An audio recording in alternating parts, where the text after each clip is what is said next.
Hmm. If I'm not mistaken, I think this is the background where we lost 2 people in another route, but hopefully nothing like that happens today. As the sun had not yet exceeded its peak, the white sunlight illuminated the dry soil. According to the map, it should be around here. I gently held down the letter stuffed in my pocket. With this, I can respond even if I'm told to get it done quickly. Yeah, this time... I stared ahead with determination and steeled myself for the mighty opponent up ahead. It's big. Ah, this is the gate we saw in the chapter preview thing. The plot and fences are twice as large as the surrounding houses.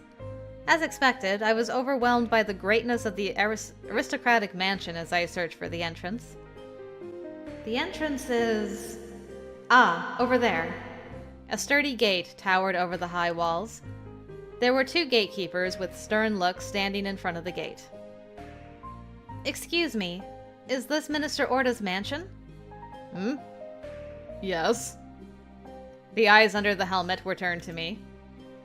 My apologies for visiting so early in the morning. My name is Naala. I'm the wife of the political assistant. The political assistant's wife. The ending of the gatekeeper's words bounced slightly in response to Nohl's title. Yes, there is something I'd like to discuss with Minister Orda. A discussion? Please wait here a moment. Hey. Got it. The gatekeepers talked in a whisper and only one went inside. As expected for a leader's mansion, security is very thorough. Even so, Nohl's title is quite powerful. I didn't really want to rely on it, but if he doesn't meet with me, there'd be no point in coming here. The gatekeeper returned as I was feeling down in a complicated way, mixed with regret and gratitude. Ma'am, my apologies, but the master is currently out. He's not here? Yes. The refusal from the gatekeeper who returned was brisk and unpleasant, and I didn't have an opportunity to respond. I wonder what was said to him inside. When will the minister be returning? I'm sorry, but since I am but a simple doorman, I don't have the authority to speak to anyone who doesn't have an appointment. Understood. Then can I leave a message? My apologies. I'm not able to make that promise either. I frown at the blunt attitude. This response is most certainly telling me to turn back. What should I do? Oh my goodness, if you hand over a letter, that is never getting delivered. Stubborn time, let's do it. Yeah. Then I'll wait here. I cannot let you pass. That's fine. If he's not here, then I'll wait. I'd like to meet in person and talk if possible. A letter alone only gives a one-sided opinion. I have to make sure he doesn't think I'm just chirping noisily at him. The gatekeeper stands there still with a stern look. It's already evening. When will the minister return? Several nobles, who seemed to be guests, passed through, but they all came out after about half an hour. Maybe my failure was that I didn't convey my schedule first. Thinking that, I looked up at the sky, which had begun to be dyed indigo. The window over there. You know, actually, something just occurred to me as we've been sitting here for ages. Nohl gives Naala a lot of freedom to move around. I mean, he's probably got people shadowing her, but considering how we were homebound basically all of Surin's route, and once in a while with an escort we went out, it's just all of a sudden hit me like Nohl's just chilling somewhere while Naala's going off on her own like personal mission, talking to the king, yada yada, you know, like she's got some freedom. It's nice to see. I closed my eyes, getting the feeling that I saw something that would bother me. The window facing the street. I felt that the cloth hanging there had moved. Speaking of being shadowed. That just now. We Roos, who live in an expansive land, have good eyesight. That's why we're not mistaken in what we see. Okay, she's not being shadowed. Minister Orta's just watching her. That couldn't have been Minister Orta? I doubted my eyes. I didn't think I'd see the face of the minister, who was said to be absent, peeking through the second-floor window. I suppressed the irritation bubbling up into the pit of my stomach. Basically, I've been judged to be not worth meeting. I glared at the window, but the cloth had already been restored, covering the window. I exhaled deeply and closed the distance to the gate. Excuse me. The minister hasn't returned yet, right? Yes, he has not returned. The gatekeeper gave me a perfunctory response as I approached. Then at least let me give you this. As I pulled out the letter, the gatekeeper's expression changed as if he was confused. I am not allowed to take personal items. If you won't take it, then I'll leave it here. Understood. Then for today, I'll take this, so in return will you leave? The gatekeeper, with superficial politeness, took the letter. Even if he's lying, it's a virtue to make the response not feel rude. Can you tell the minister that I'll come tomorrow as well? Tomorrow? Yes. Tomorrow, and the next day as well. Bet on it. You can bet on that. I feel a little better if I could tell the person inside directly. But as I looked up at the window again, I saw no traces of a person. But he did see you. And he'll see you come back again and again. I see.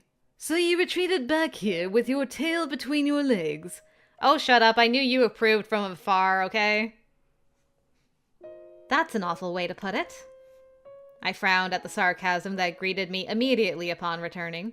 In contrast, Nohl seemed to be enjoying himself. He maneuvered behind me, peeking at my hands as I took a brush. That is... a letter asking for a meeting time. If they won't let me through because I don't have an appointment, then I'll have to make one. I wonder if Orta will respond so easily. I'll write as many requests as I have to. I absolutely will not give up. I say it forcefully. Even I felt that I might have been bluffing, but I don't want to show any weakness to this guy. Minister Orta seems less likely to become bitter than anyone else, so if I can get through to him, he'll surely hear what I have to say. Is that so? Even if I turn my back to him completely, Nohl doesn't seem like he's going anywhere. Even so, he's not interfering with my work, so I was going to ignore him, but... Yes? Can I help you? Are you eating her hair, smelling it? What are you up to back there? Suddenly, Nohl's hand touched my hair. His fingertips, with unreadable intentions, played with the tips of my hair. I have no idea what he wants to do. As I observed the situation for a while, I could hear Nohl's faint breathing behind my head, which startled me. I was too surprised to ask questions, but maybe Nohl was kissing my hair? Okay. But it wasn't a meaningful, inviting move, but rather just enjoying the feel. I wonder if he's toying with me. If so, I'd hate to show him this bothering me. I continued to work while being nervous, and at some point I felt him move away. I folded the completed letter as I confirmed Nohl's movements out of the corner of my eye. What's with him? Is he enjoying making me confused? I feel like he's slightly confused as well. I feel like you can puzzle him a little bit. But I don't know what's going to go on from here. The thoughts of the twisted political assistant were unreadable and strange. Though not so much creepy. Yeah, I'll give you that. Not At this juncture, anyway. And we're back. The following day, I stood face to face with the same face from before. So many faces. The master is not in right now. I had a feeling he'd say that. He's not here today as well? Yes. This is the first voice from the gatekeeper, with a stern-looking face, with a stubborn attitude. I'd expected as much, but I still felt myself about to sigh heavily. Can I at least formally discuss a date for meeting? I only need a little bit of time. The gatekeeper made a difficult face in front of the envelope I presented to him. My apologies, but the master is quite busy. I don't believe he has the time to see this. In that case, I'll wait here again today. I moved to the side of the gate and assumed a waiting posture that wouldn't bother the people passing by. Out of the corner of my eye, I could see the gatekeeper frowning with disdain. Don't falter, Naala. You got this. If breath could have weight to it, I would have crushed this room just now with my heavy sigh. At any rate, it's good to be moving in order to accomplish my goals. While moving towards my determined goal, I don't have the time to think about what I'll do if I can't achieve it, which is comforting in its own right. However, as I bring my tired body back to the room and begin to organize my thoughts in my head, I think only of the things I couldn't do, which accelerates my fatigue. I couldn't meet Shalu today either. Worried about her since that night, I've gone to meet Shalu several times, but she seems to be avoiding me. Shocker! What is she gonna do this time? Are things awkward, or is she angry at me for having taken her place? Nohl said, I explained it in secret, so don't worry. But given that this is Nohl, I'm worried about what he said. I let out another heavy sigh, feeling that nothing is going well. Perhaps she could have been saved while I'm doing all this. The only time we exchanged words, I remembered what Minister Orda said. Just thinking that there's a reason for it makes for a bad nature. I sank my upper body on the desk, hoping to rid myself of the bitter feeling that was gradually increasing. My forehead hit the hard wood as a dry sound echoed. Getting discouraged does me no good. The muffled voice spoken into my arm as I buried my head into it sounded terrible. My negativity had seeped into my voice as well as I frowned in disgust. I hate being so negative. My voice was weaker than I expected, and the wrinkles between my eyebrows deepened. You sound fairly discouraged. Huh? The sudden voice from behind me caused me to sit up in surprise. No, Nohl. Looking up to see the amazed face at the end of my gaze was more than enough to exasperate my feelings. It must be delightful for him to see this cheeky girl totally exhausted. You called yourself cheeky. I felt bitter that he saw something I didn't like. Oh my. It's quite sad for a beloved husband to come home and not even be greeted with, "Welcome home." Welcome home. I repeated back in a low voice with not even a hint of cuteness. Not a whisper. Nohl, who had gotten my submission for the time being, smiled slightly and tilted his head, further agitating me. Are you ready to give up yet? He laughs with his nose, as if to say he thought it would happen sooner or later. His eyes seem to provoke, and with a minuscule bit of compassion in his voice, prickly stabs me in the back of my chest. I won't bend that easily. However, you do seem to be quite low in spirits. You won't get me to give up like that. I sat up and faced Nohl head-on. Motivated by this movement, I spoke with a stronger voice than before. That's too bad. As you seemed tired, I thought I'd pamper you a bit. Liar. That's regrettable. Nohl beautifully furrowed those well-formed brows of his, but in a nasty way. Such well-formed brows. It's an expression that shows he knows his own appearance. He knows exactly the kind of emotion he wants to provoke in the other person. You're making a nasty face. Yes, I am quite put out thanks to a certain someone. With a refreshing smile that makes me want to punch him, he presents the documents in his hand to me. This is... materials regarding the rot. You're a skeptical person. You can't trust the documents that your husband brought to you. Well, that's not it, but... But...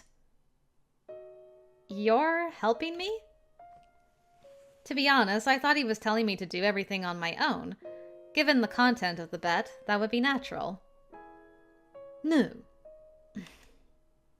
Even if my expectations are shattered in an instant, it doesn't really hurt. Ah, that regretful face, involuntarily grinding your teeth, is not bad at all. I'm not really thinking about anything. I really hate that cool face of Nohl's. But why? I thought that maybe the content had been messed with, but the text, which only had results as information, looked to be legit. I was asked by Lord Toya to deliver this to you. By Toya? Yes. He said sorry to rely on you, but I'm counting on you. Or something to that effect. He seems to believe that he's gained a comrade. He's quite the straightforward guy. I looked down at the documents while listening to Nohl.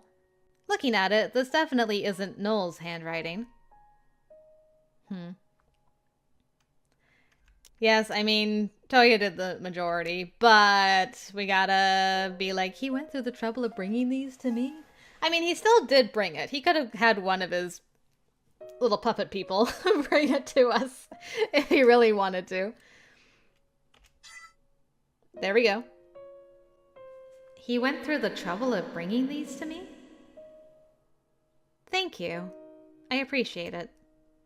Why don't you thank him directly? I'd rather not explain, but that gratitude was directed towards you. I honestly didn't think you'd bother to bring these to me. I thought he might crush me, or maybe something even worse. However, it seems like I might need to change my perceptions.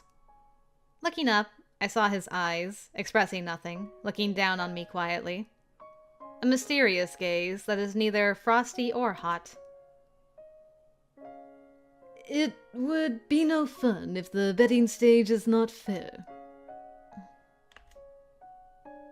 I feel like Nohl usually hides his true feelings, putting on a mask, and thinks about how he wants to influence the other person. But sometimes, he has an expression like he doesn't know how he wants to make the other person think.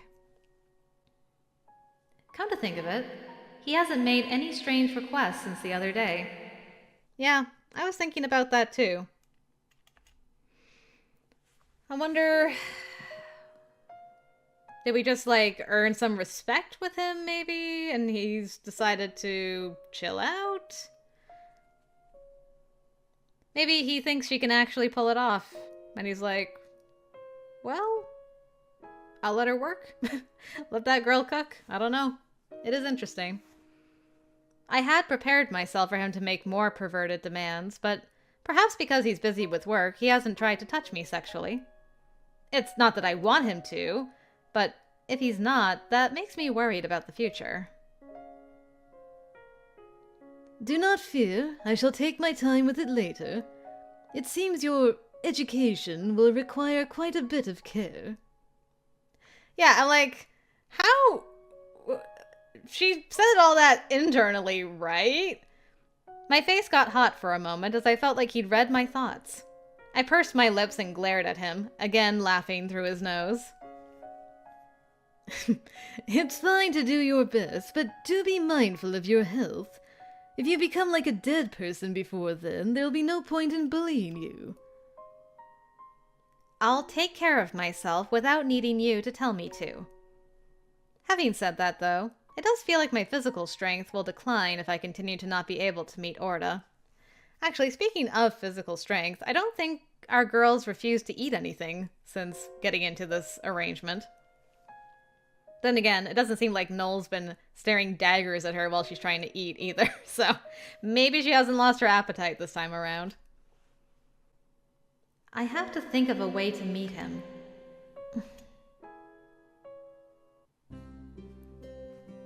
Anyway, I decided to keep going, even if he didn't meet with me. It's been a week since I made that decision. Oh. Today is also no good. I slumped my shoulders as I was told that he was out for the 7th day in a row. He's gotta leave sometime. This is no good. I raised my slumped shoulders and stretched my back. He hasn't explicitly said that he doesn't want to see me, so there's still hope. So I'd like to believe. But I wonder if there's anything else I can do. It's not good to have not been being paid attention to become the daily routine. Just pushing my way through would be the absolute last resort. I don't want to make the perception of me any worse, and I should consider Nohl's position at least. Just then, a cart carrying fruits and vegetables turned the corner of the road. Ah! After being entranced following the sound, I almost clapped my hands together. Right! This house might also have a back gate. Most large mansions have a back gate. If I stop one of the people passing through there, I might be able to get through. What should I do?